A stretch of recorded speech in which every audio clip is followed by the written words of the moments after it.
usual for Manchester City at the Emirates Stadium on Sunday as they were gunned down by the surprising Arsenal side that labeled to a 1-0 victory, meaning they've ended their unbeaten run against the Citizen after 8 years. Well, that's how we'll be starting the show today on your number one sport program, Point Sport Extra. Today with me in the studio is Eniton, and we'll be holding the fourth down for Shegun, who he has other business to attend to. Well, like I said, I'll be holding the fourth down, and I'm Ebenezer Bajela. So Eniton, over the weekend we saw what happened, and it wasn't the best of Citizen that we know in the past. What do you think happened over there? First of all, good day, viewers. It's good to be here again.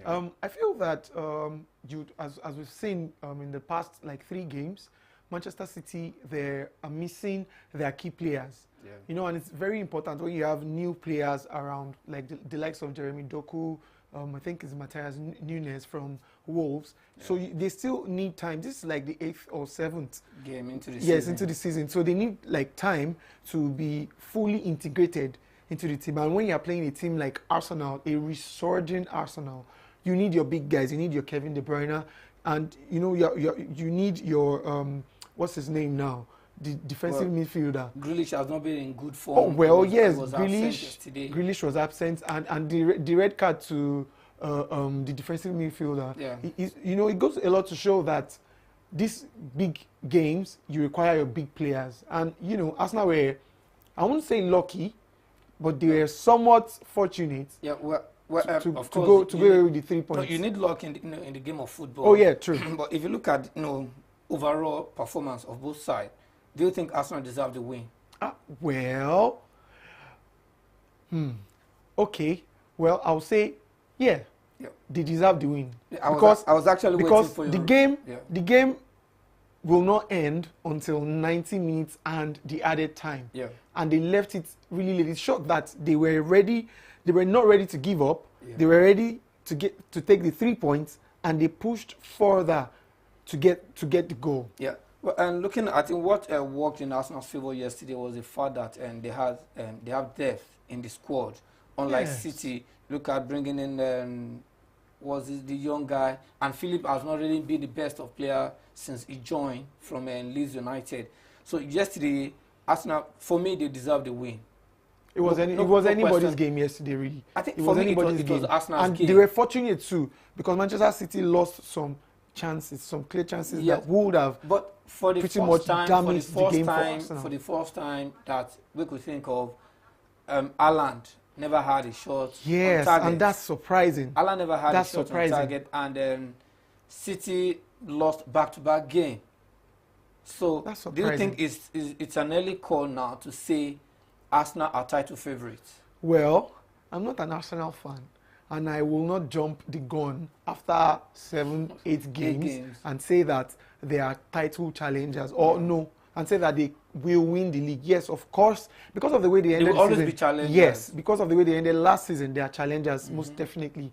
But then, it is too early to say they will win the league. However, I think I said from the beginning of the first time I was on this show, I said that Arsenal need to do one very important thing, and that's defeating Manchester City. That's defeating Manchester City. That's something they've not been able to do in 8 years. They've done it once, but there's still another leg to go. Yeah. However, Manchester City is not the main focus. Yeah. They are their own. They should be the focus for themselves. Why? Because when you play Manchester City, there are other games. There are other 37. So take it one at a time. 36 games to play. Yes. So they need to take it one game at a time. It's about the 3 points for every game, not about Manchester City. You understand? So they don't lose focus. Okay. Well, it's not just about Arsenal and Manchester City in the EPL. The other matches played over the weekend, and I think for Manchester United, Chelsea, things have not been going smoothly, but this weekend they were able to get the much-deserved result. For Chelsea, 4-1. Did you see that coming? Well, I did not see it coming. However, it is nothing short of what is expected from a Chelsea side that is a star-studded Chelsea side. Yeah, they invested 950 million. And they should be beating teams like that, maybe like 9-0. Yes, they should be scoring freely. And you have to give credit to Raheem Sterling. He was the man there for Chelsea. Yeah. He was almost everywhere. He was everywhere. He was everywhere, and he was pivotal to the goals that he scored. I didn't see that coming. Yeah, well, it's one of those things when you invest. But yeah, this player, they need time to gel. Yes, they do. But the unfortunate thing is the owners, the one investing the money, they are not ready to give that time. And if the result had not come their way, probably we'll be talking about the sacking of Pochettino by now. Well, first of all, I think Pochettino should be grateful that the current owner of Chelsea is not the previous owner of Chelsea. Yes. Because after 7 games, and you have lost some games that you expected them to have won, you would have just showed him the door. However, I think the focus would have been on Manchester City and United if they had lost the game to Brentford. Because apparently that's the first, because they broke a record. It was the first, I think it was the first time in history that Manchester United will go and win a game after 90 minutes. Yeah. I think, And now let's talk about the game at the Old Trafford. 2-1, 90 minutes goal, 92nd minute and the 97th minute. From who? Scott McTominay. Max Sauce. That's his nickname. Or he's usually called the Terminator. And, he terminated Brentford. Okay. After the game, Ten Hag said that should be the turning point for United. Do you agree with him? Well, I agree that it should be. However, we are all waiting to see the turning point. We are all waiting for them to take the bull by the horn and expecting some players to come back from, after the international break from injury.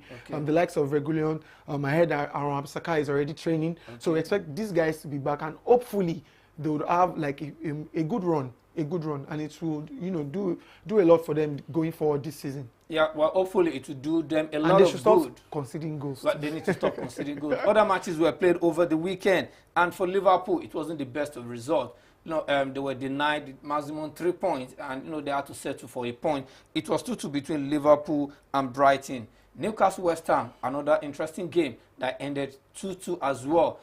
Tottenham, for the first time, topping the group after 8 matches, and they head into the international break as league leaders. Right now, they are 20 points on the log. And do you think Tottenham are now getting it right? Well, it depends on what their target is.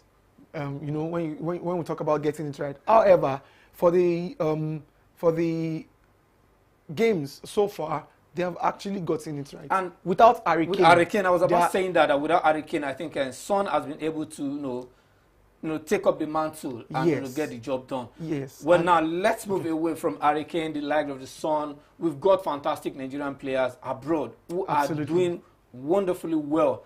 And who else to start with than Victor Boniface?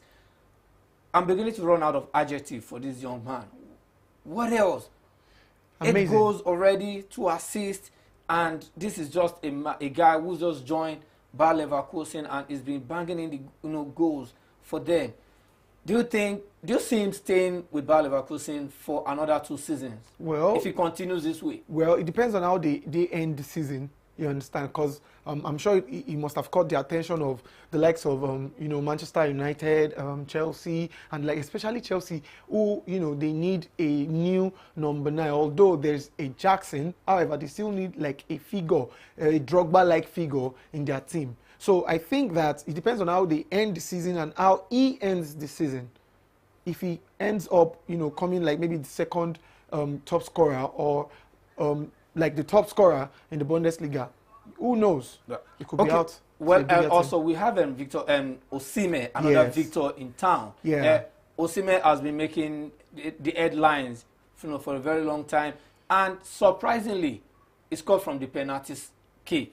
Initially, I think 2 days ago, he said he wouldn't be taking penalty for Napoli again, following what happened, the TikTok issue after he missed penalty against Bologna, and yesterday he was fouled. And I was surprised when I saw him pick up the ball. Too. And this came few minutes after reports had emerged that Napoli are looking at signing Ebre Jesus to replace him. Do you think he was just trying to send a message to Napoli? Well, I think, first of all, I would like to say that that's a breather And I think it's a good message too, to say that, yes, oh, I'm here. Yeah. I'm not going anywhere. I can still do the job irrespective of, the circumstances around. That's the kind of striker you need in a big team. Regardless of, what he's facing, the press and everything, he still gets the job done. Although it was just unfortunate that they lost. It was unfortunate that they lost that game. But while Osimhen was not really happy with the result, guess who is happy? Kelechi Iheanacho. Yes. Man of the match performance. He's been scoring the goals. Do you think Championship suits him more than the Premier League? No, it's not about Championship. I think it's about Leicester City getting it right, because they had a very, difficult previous season in the Premier League, and it led to their relegation.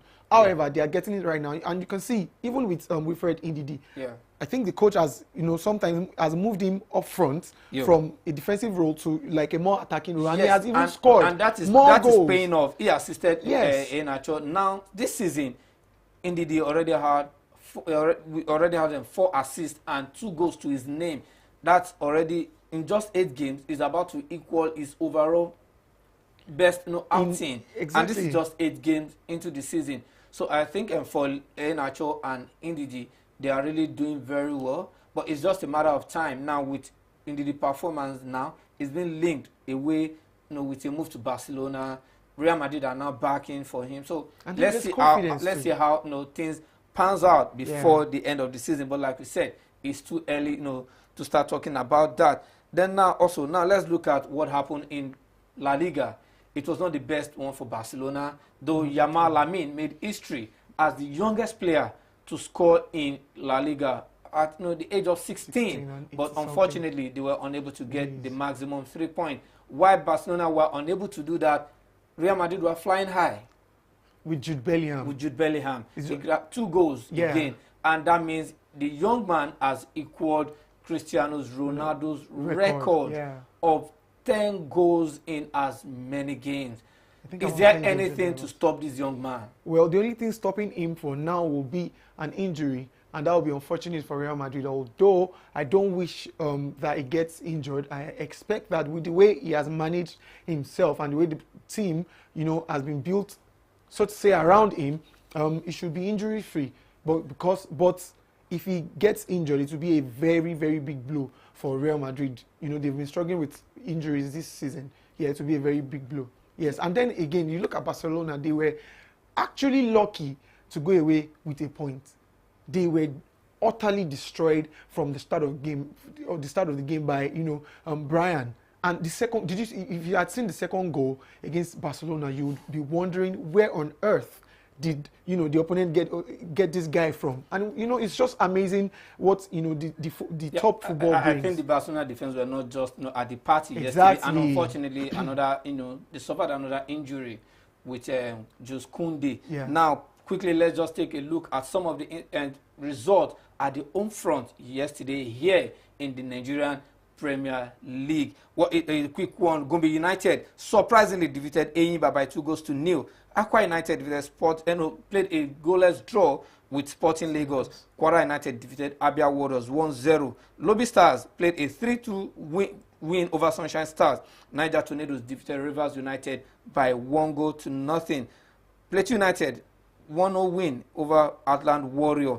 And Remo Star defeated Enugu Rangers by 2-1. Surprisingly, no away results. Away win, rather. Yeah, that's surprising. But then we'll still expect more upsets to come, from the away teams going further. Yeah.